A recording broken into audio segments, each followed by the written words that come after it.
안녕하세요. 저는 연세대학교 기계공학과 이준상 교수님 연구실의 이희민이라고 합니다. 오늘 이렇게 기계공학 세미나의 발표를 맡게 되어서 정말 영광이라고 생각하고요. 오늘 발표드릴 주제는 Interfacial Behavior of Surfactant Covered Double Emergent in Extensional Flow로 해당 논문 같은 경우는 2020년 피지컬 리뷰에 게시가 되었습니다. 우선 에멀전에 대해서 간단하게 소개를 드리자면 이제 에멀전과 같은 경우는 물과 기름처럼 서로 섞이지 않는 유체가 연속상의 액적의 형태로 퍼져 있는 상태를 말하게 됩니다. 더블 에멀전과 같은 경우는 왼쪽 도식에서 보실 수 있는 것처럼 액적 속에 액적이 들어가 있는 형태를 말하게 되고요.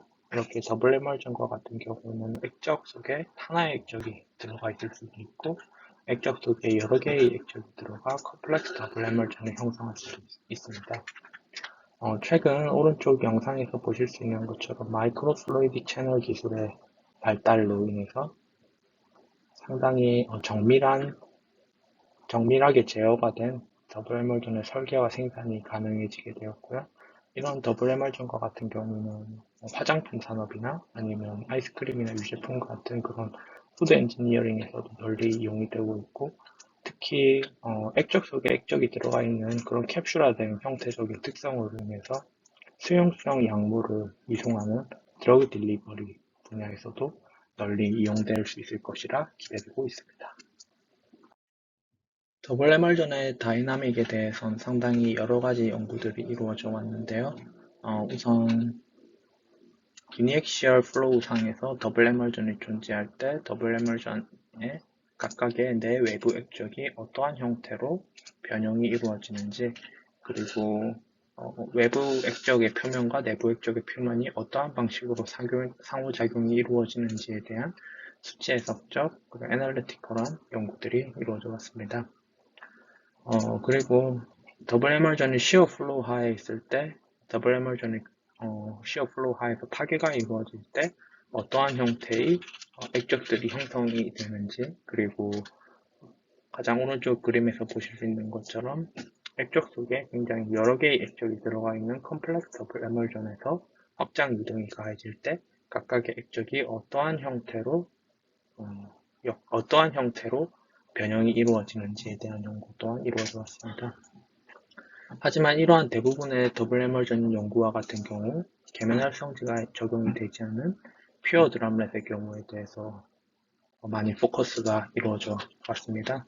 하지만 실제 실산업에서 더블 에멀전을 이용하기 위해서는 표면 장력을 제어하기 위한 계면 활성제가 필수적으로 이용되고, 이러한 계면 활성제의 이송과 표면 장력에 미치는 영향에 대한 연구가 상당히 미흡한 점이 있었습니다. 더블 에멀전에서 계면 활성제는 단순히 더블 에멀전의 안정성이나 보관을 위해서만 이용이 될 수 있는 것이 아니라 아래 그림처럼 상당히 여러 가지로 재미있게 이용이 될 수가 있는데요. Responsive Surfactant와 같은 경우에는 이제 외부 변수에 의해서 계면 활성제의 분자 구조가 변화하는 계면 활성제를 말하게 됩니다. 이를 통해서 외부 변수에 의해서 계면 활성제의 분자 구조가 변화함으로써 각각 내외부 액적의 표면 장력 또한 변화하게 되고, 이렇게 변화된 표면 장력은 왼쪽 그림에서 보시는 것처럼 야누스 드라못을 만든다든지 아니면 내부에 있는 액적이 외부로 빠져나와 다시 감싸게 되는 형태를 만든다든지 그런 다양한 형태의 더블 에멀전을 생성할 수 있게 됩니다. 리스폰시브 서펙턴트 같은 경우에는 단순히 이제 빛에 반응하는 계면 활성제만 있는 것이 아니라 pH 농도에 의해서 반응하는 계면 활성제를 이용한 연구들도 진행된 바 있습니다. 계면 활성제를 통해 더블 에멀전의 사용성의 범위를 크게 확장시킬 수도 있습니다. 왼쪽 그림과 같은 경우에는 이제 바이오 물질에 반응하는 계면 활성제를 이용을 해서 더블 에멀전을 바이오 센서로서 이용을 하는 경우를 나타내고요. 오른쪽 그림과 같은 경우에는 빛에 반응하는 계면 활성제를 이용을 하여 액적 속에 액적이 파고 들어가는 양을 제어하게 되고, 이로 인해서 빛의 굴절량을 변화시켜 아래 그림과 같이 펭귄 형태의 그림을 그리는 그런 재미있는 연구 또한 진행이 되었습니다.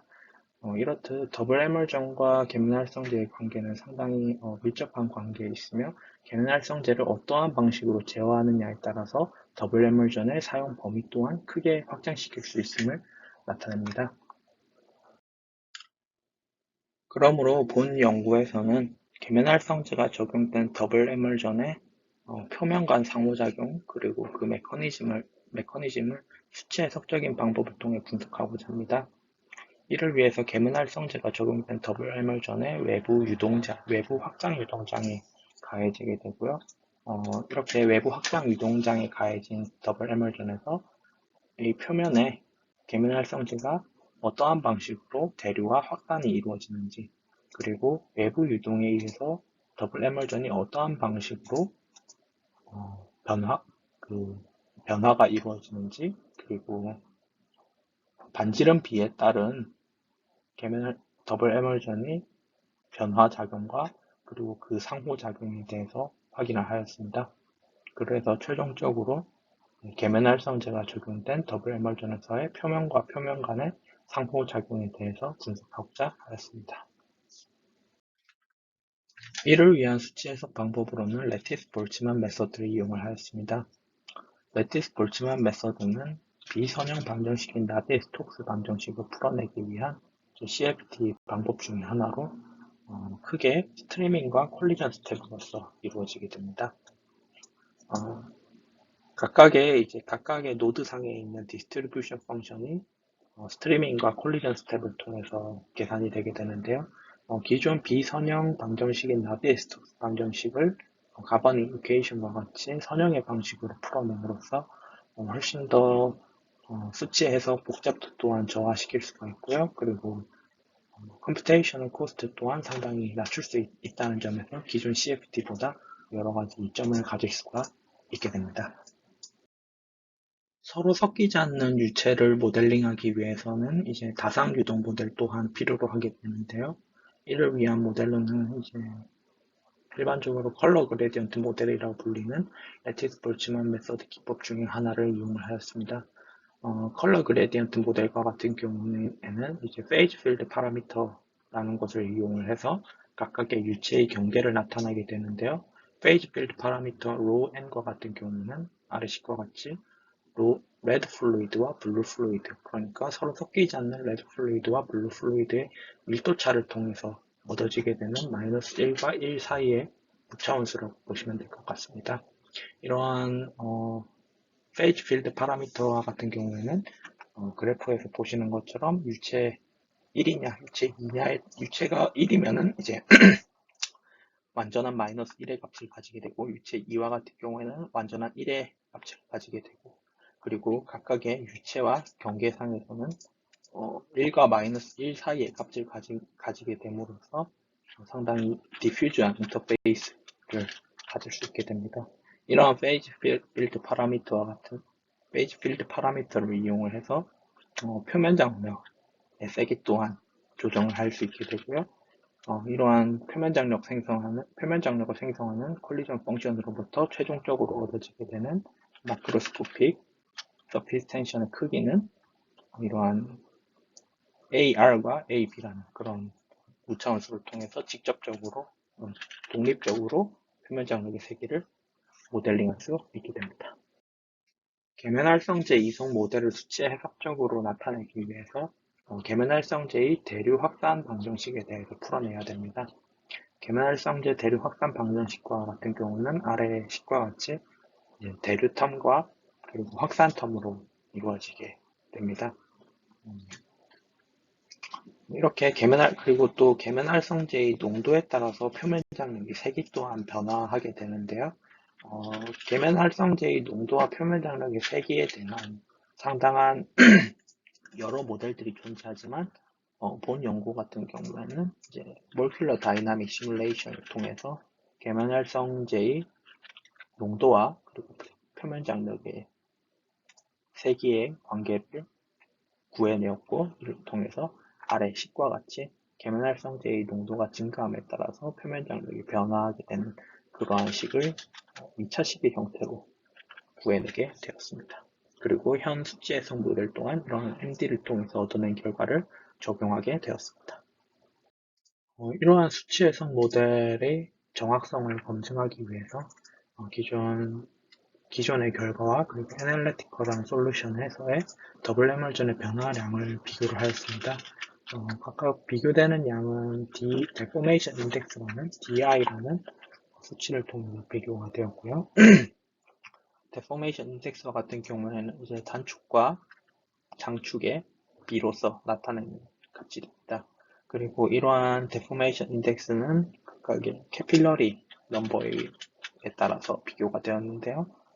해당 결과를 확인하였을 때 상당히 높은 정확도를 얻어낼 수가 있었고, 더블 에멀전의 파괴가 이루어지는 크리티컬 캐필러리의 넘버 같은 경우에는 0.11로 실제 애널리티컬한 모델과도 상당히 유사한 결과를 얻어낼 수가 있었습니다. 앞서서 내부 앱 쪽에 데포메이션 인덱스 값에 이제 절대값이 취해져 있는 것을 확인을 하실 수가 있었을 텐데요. 실제로 확장 유동하에서 내부 액적의 변형과 같은 변형은 외부 액적과 반대 방향으로서 작용하게 됩니다. 이러한 형태는 이제 왼쪽 그림과 오른쪽 식으로부터도 이제 보일 수가 있는데요. 오른쪽 식과 같이 초기에 외부 액적과 같은 경우에는 외부 유동이 디벨롭이 됨에 따라서 점차적으로 증가를 하게 되고 어느 순간 수렴이 되는 경향을 확인할 수가 있는데요. 내부 액적과 같은 경우는 실제로 더 데포메이션 인덱스가 양의 방향으로 증가를 하다가 결국에는 최종적으로 음의 방향으로, 즉 외부 액적과 반대 방향으로서의 변화가 이루어지는 것을 확인할 수가 있습니다. 이를 통해 이러한 결과는 초기에 외부 유동이 가해질 때 그런 이너시아 이펙트에 의해서 외부 액적과 동일한 방향으로서 변형이 이루어지는 반면 충분히 유동이 디벨롭이 이루어진 상태에서는 액적 내부의 유동이 내부 액적 변형에 더욱 큰 영향을 미쳐 최종적으로 외부 액적의 변형 방향과 반대로서 변형이 이루어지는 것을 확인할 수가 있었습니다. 다음으로 계면활성제가 더블 에멀전 변형에 미치는 영향을 확인하였습니다. 흥미로운 점은 계면활성제로 인해 표면 장력이 약화되었음에도 내부 액적의 단축 방향으로의 변화량은 감소되었다는 것입니다. 이러한 결과가 나온 것을 설명하기 위해 아래 도식과 같이 메커니즘을 분석하였습니다. 계면활성제가 적용된 더블 에멀전에 외부 유동이 가해질 때 계면활성제는 불균이라는 농도 분포를 가지게 됩니다. 이로 인해 표면 장력 구배가 발생하게 되고 이렇게 발생된 표면 장력 구배는 액적 내부에 와류를 발생시켜 단축 방향으로의 내부 액적의 변형을 제어하게 됩니다. 이러한 결과는 오른쪽 그림과 같이 각 표면에 독립적으로 계면활성제가 적용된 더블 에멀전의 시뮬레이션 케이스로부터도 확인할 수가 있습니다. 다음으로 캐필러리 넘버에 의한 효과, 즉 외부 유동장의 세기에 따른 효과를 확인하였습니다. 외부 유동의 세기가 증가함에 따라 계면활성제의 대류에 따른 이동 효과 또한 증가하게 되었고, 외부 액적 표면에서의 계면활성제는 양 끝단으로 집중되는 팁 스트리밍 효과가 발생되었습니다. 팁 스트리밍은 순수 액적 대비 외부 액적의 변형량을 증대시켰지만, 이전 결과와 마찬가지로 내부 액적의 변형량은 외부 액적 대비 감소되었습니다. 오른쪽 도표와 그림은 각각 캐필러리 넘버에 따른 계면활성제의 농도 차와 외부 액적과 내부 액적에서의 그 계면활성제의 분포를 나타냅니다. 마지막으로 반지름 비에 따른 효과를 확인하였습니다. 반지름 비가 증가함에 따라 내 외부 액적의 변형량 또한 함께 증가가 되었고요. 또한 계면활성제의 농도 차는 감소하는 결과를 확인할 수가 있었습니다. 이는 각 표면 사이의 거리가 감소함에 따라 점성텀에 의한 변형 효과가 커지게 되고 또 표면의 탄젠셜한 방향으로의 유속이 감소됨에 따른 결과라 할 수 있습니다. 지금까지 들어주셔서 정말 감사합니다.